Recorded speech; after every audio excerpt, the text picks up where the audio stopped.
Hi guys, welcome to this tutorial. It's about quiz number 2.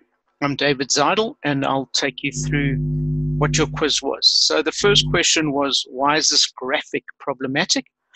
And if you have a look at this, you can see this is 35%, this is close to 40%. It shows it as if this is about 5 times bigger than this one, when in reality, it's not 5 times bigger. It's just slightly bigger. And the problem with this is you can see the scales.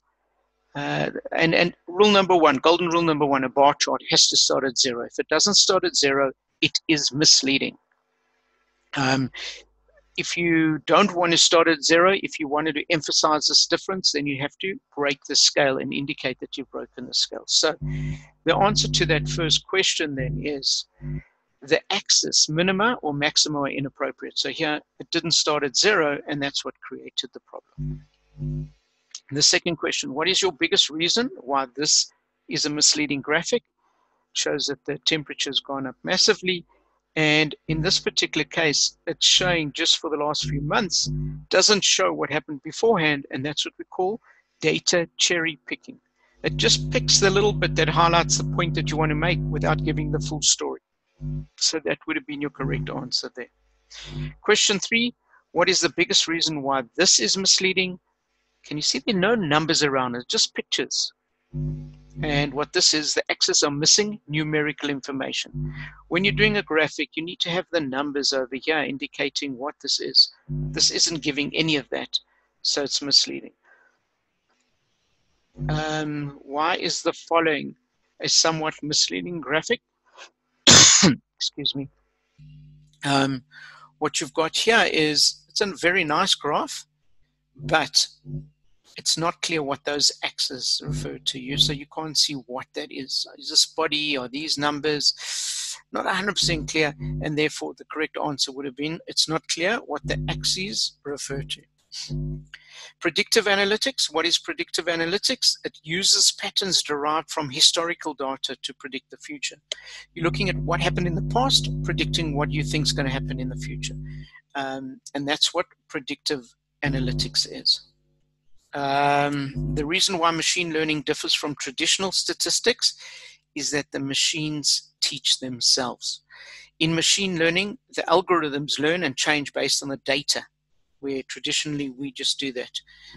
You might have seen this even with your cell phones. You get in your car, you're about to go home, you haven't said anything to your cell phone, but your cell phone comes up with a message, it's going to take you 25 minutes to get home now. You haven't told it you're going home, but it knows based on past events that at this particular time, this is when you leave work, this is when you go home, and so it'll give you that information. That's machine learning. The machine learns and teaches itself. This one some of you struggled with, so I'm going to take you through kind of the workings of this.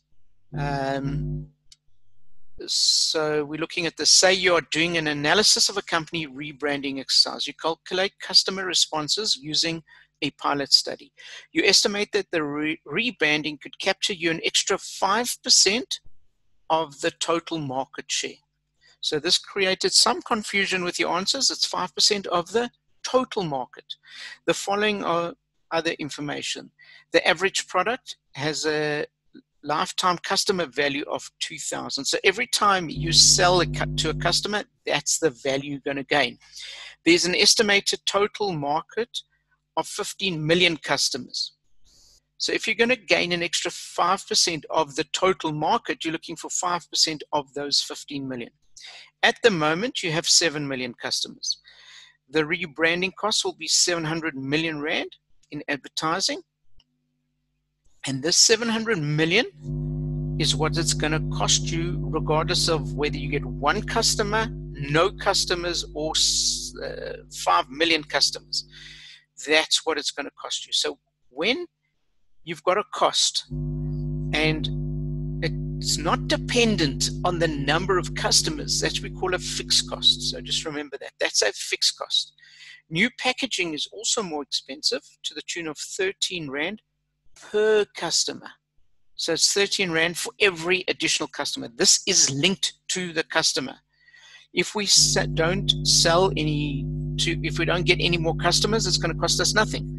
If we get 1 million customers, that's going to cost us 13 million. So it's per customer. So that is variable. It depends on the number of customers. Okay, so let's just go through this again before we look at the questions. Every time we make a sale, we're going to gain 2,000 Rand. The total number of the entire population or the total market is 15 million. At the moment, we have 7 million. The fixed costs for this exercise is going to be 700 million. The variable cost is going to be 13 Rand per customer. Now, let's look at the following questions. And I'm going to go to the Excel spreadsheet for this so we can have a look at what we've done. So the question was, what percentage of market share will you have if you go through the rebranding? And if we look at the market share, we're saying the total market is 15 million people. We might gain an extra 5%. That's what we're estimating. And 5% of 15,000 is 750 customers. Okay. Now, some of you wrote this answer as 750,000 customers. Sorry, did I say 750? 750,000 customers. Some of you answered this question as 750,000 customers, but please look at what the question says. What percentage of market share of the total market will we have if we go through this? Also remember, no decimals, and we must include the percentage. So your answer was 52%, but how did we get there? We had 7 million customers before the branding. We now added the extra 750,000 if we got that extra 5%. And so after rebranding, we would have 7,750,000 customers. Out of how many? Out of 15 million. And if you do that percentage, 7,750,000 divided by 15 million, you would get the answer of 52%. So that's how we got to that answer. The next question was calculate the mean estimated profit from the scenario. And again, we wanted the answer without any decimal points.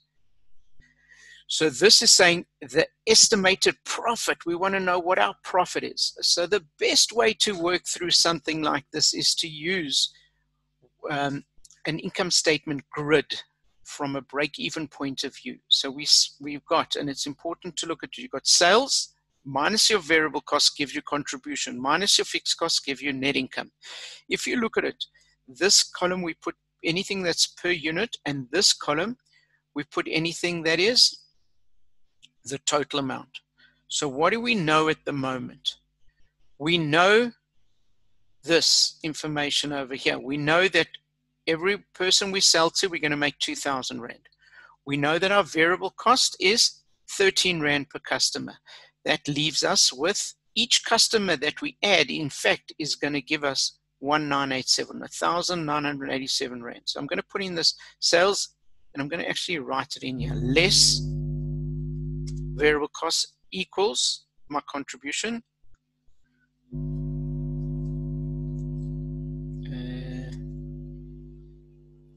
Equals my contribution less the fixed costs is net income. If any of you haven't done this exercise before or anything like this, a nice little grid to use makes it simple. And I've put that in the contribution, and these things over here, I don't actually know yet.